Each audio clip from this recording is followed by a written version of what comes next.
My goals for this project were to honor the legacy and contributions of Virginia and Edward Lujan to the National Hispanic Cultural Center. The piece needed to speak to their stunning generosity and the legacy of national Latino contributions while ensuring that the work did not displace precious community space. It was vitally important that the artwork mirrored the Lujan's expansive vision and so had to include a transcendent experience that elevated the visitor beyond self. After spending hours studying the area, I realized that the unutilized, lofted, hollowed architectural box-like component above the Mesoamerican styled steps was the space for the work of art.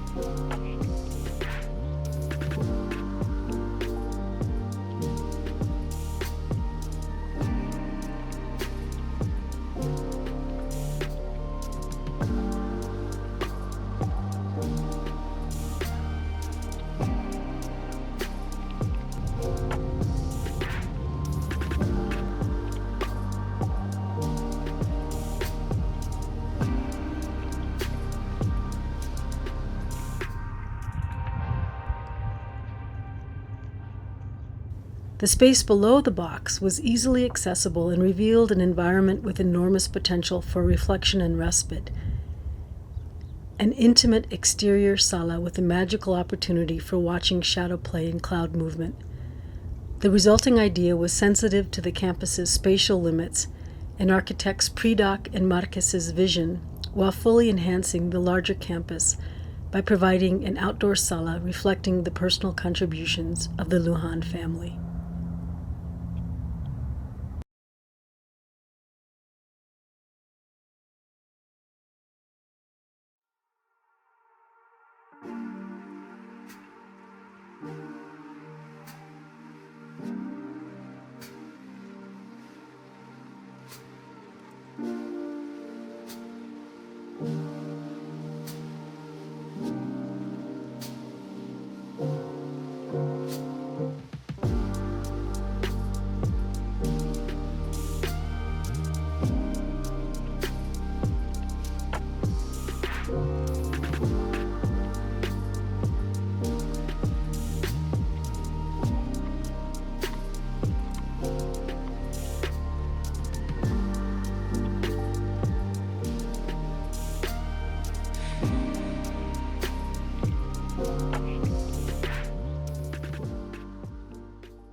One of the most wonderful and strange things to me about public art is all these people coming together and wanting to create a gift for their community. I see my job as a public artist is to really genuinely consider the idea of community, and in that way that it's always changing, it's always variable, and it's always imperfect. But within that imperfection, how to create a sense of mutuality and belonging, both through the process and through the piece that's developed. César Chávez was a civil rights activist. He fought for the rights of migrant farm workers, primarily in California, although later in his life it expanded beyond California. One of the things I discovered about him was that he died with an art book in his hands. And which is very poetic and appropriate, his struggle for justice was intimately intertwined with creative expression. For me, there are two really satisfying parts of working in public art. The first is, at the finalist stage, after having visited with the community, doing research, really getting invested in that community, and finally coming up with an idea, some kind of metaphor that I think really works. That's very exciting and satisfying for me. The second part of it is working with all the different people who are involved in the process. As an artist, typically we see artists as sort of like these isolated beings working alone in their studios, and it's really great to come out of that studio and interact with all these people who have, flaws and vulnerabilities just like we do, and sort of come together and create something. The César Chávez project is constructed out of concrete, and we decided to go with concrete because it has a really nice presence to it. It's very easy to imagine a monumentality to it with concrete. There are 3 cast pieces. One of them is the Guadalupe. The Guadalupe is a reference to the United Farm Workers Union, and a lot of the people carried her standard, both as a sort of a request for her divine intervention, and also because the Guadalupe really is a symbol of the poor and the oppressed and the humble. The other cast piece is right around here. It's a big mural, and it's like it spaces community in the garden, and it relates to the fact that our food is completely intertwined with who we are. And then the third cast piece is this one right here, and it reads off of another piece. This is a two-dimensional image. It's farm workers in a field, and it reads off of that, and it's sort of like the field reading off of that piece. So the last piece then is it's a porcelain enamel piece, images of farm workers in a field. And I don't know if many people know this about Chavez, but as a civil rights leader, he really was one of the few that was an environmentalist. And his idea of environmentalists really related to social ecology. He was very inspired by the teachings of St. Francis, and he saw that he felt that there was a parallel between oppression in society and our relationship to nature. And he felt that they were very intertwined. I think artists never really create artwork for themselves. For me, speaking personally, the whole intent is to communicate with people. And so ever since my beginnings as an artist, I've always wanted to create work that sprang from this world and that was part of a larger lived experience. And so public art really works well with that ideal. I think the biggest difference between creating art for a gallery or a private collection or a museum compared to public art is that there's so many more people invested in the development of a public art project. The community, a variety of voices within that community who have ideas about their analysis of what their community is like, the public art people, and then all the people that the artist eventually works with to manifest that piece. And that's a really exciting part of it. I think in a really wide variety of complex ways it brings communities together. It offers an interruption to daily life, but it's also a really big part of daily life.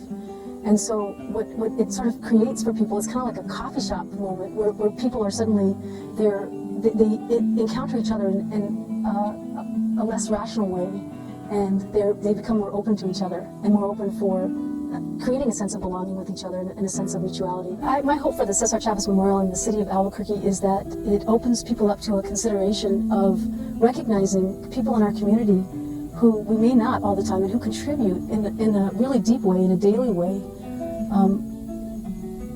Not just people who are, inventing all these wonderful things or creating all these big things, but people who lead a daily, dignified life. That's my hope for it.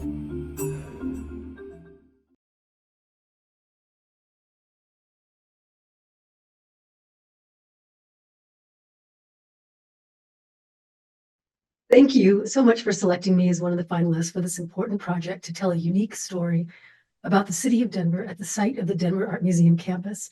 I spent several years during the 80s living in Denver on Capitol Hill, and I remember being so curious whenever I would hear Denverites affectionately call their town a cowtown. It was a head scratcher, mainly because I know cowtowns. I grew up in one. I still live in one. I assure you, Denver is no cowtown. Us plebes are common folk who live from south of Denver through New Mexico and into Mexico have long looked to Denver as a thriving city. My need to resolve this disparity guided my quest to tell a story of Denver that's never been told before. The thing I discovered and kind of always knew as a person of Chicano, Mestizaje, Mexican ancestry, however you want to name it, is that the site where Denver sits has long been international. Well before Denver had a name, well before Denver joined the European-inspired City Beautiful movement, Denver was international. A great way to demonstrate this is this map of the Uto-Aztecan indigenous language family. The nations that spoke these 30-plus languages blanketed the North American Southwest and played a huge role in history's most pivotal cultural transformation. That is, the creation of a New World culture out of indigenous peoples' long encounters with European, African, and Asian nations. This New World culture has profoundly shaped this space in Denver up to the current time, and I venture to say will continue to influence her as one of our significant American cities for many, many decades to come. I want to translate parts of this history to reflect on community in the context of the three special sites you have chosen: the prow at the Ponte, at the entrance of the Denver Central Public Library, and on the plinth at Acoma and 12th facing the Libeskind building. My goal is to anchor the Denver Museum campus with 3 artful and beautiful works to tell this important story against the backdrop and inspiration of Denver's most architecturally noteworthy buildings. The brutalist Ponte building's corner site was the perfect place to create a bold beacon to set the stage to the story. I wanted to proudly elevate a metamorphosis of a Mesoamerican motif in conversation with the reinvigorated Ponte and the Beaux-Arts narrative at Civic Center Park. Called Glyph, this piece is inspired by the Mesoamerican Xicocolehuaque and Greek key glyphs. Xicocolehuaque is the most ubiquitous of the Mesoamerican glyphs. Even the Puebloans, the Hopi here in Colorado, used it. These 2 symbols are literally, together with other design features, signs of community building. My focus for you is not to compare approaches to community building.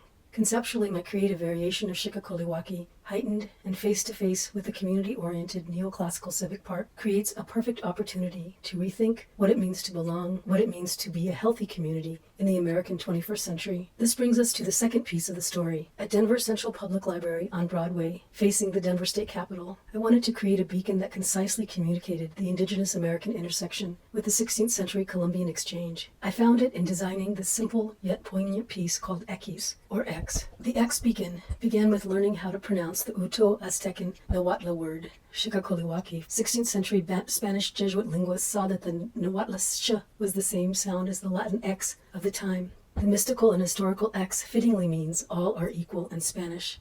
X also historically marks the spot on the map where the treasure is. Elegant, playful, and human-scaled, Ekis faces the state capitol in an acknowledgement of the critical relationship between democracy and equality. And now for the third piece in the story. The plinth at 12th and Acoma, facing the prominent Libiskin building, was the perfect site for the final vignette. Here I created this trestle-like gateway to illustrate how global actions build community and intertwine us. I visited this space in person to fully experience it. The taper on the south end of the structure recalled how train tracks seem to converge as they go off into the distance. The raised ramp reminded me of standing on a railroad trestle bridge, and then it occurred to me that a railroad bridge was the perfect metaphor for this space. We all know that it was the railroads that transformed Denver from a cow town to the largest and most grand city between Chicago and San Francisco. My hunch was that it was New World Latinos who participated in the building of the railroad, and it was almost puro Mexicanos who built and serviced the rails to Denver. It was these same railroads that provided the major arteries of 20th century migration from Mexico to Denver. The arc of Mexican labor and immigration is psychically linked to the story of Denver's emergence as one of our great American cities. The hummingbird feather-inspired trestle and feather overlay connects the last piece of the story with the first through an indigenous reference to the hummingbird, revered as a healer and associated with critical community building traits like harmony, persistence, and integrity. This felt like the ideal closing allegory for this grand public space.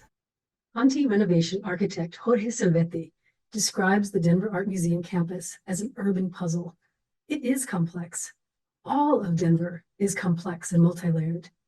The story I am telling explores this complexity of Denver and brings people to a new understanding of the place they call home. I have a friend who teaches at Thomas Jefferson High School here in Denver, and he reminded me recently that 56% of the students in the Denver public school system identify as Chicano, Latino, Hispanic. These students' families are committed to joining in and contributing to the Denver experience. And it's not an accident that they are here. These folks are part of the origin story of this community, and I am proud to present this project that helps to articulate this legacy. I believe the sculptural narrative I have created for the Denver Museum campus enriches the fabric of the story that is Denver by broadening the beauty of the entire concept of Denver. It will allow people to experience more fully the largesse, the richness, the diversity, the mysterious full spectrum of Denver on this important campus. Thank you so much.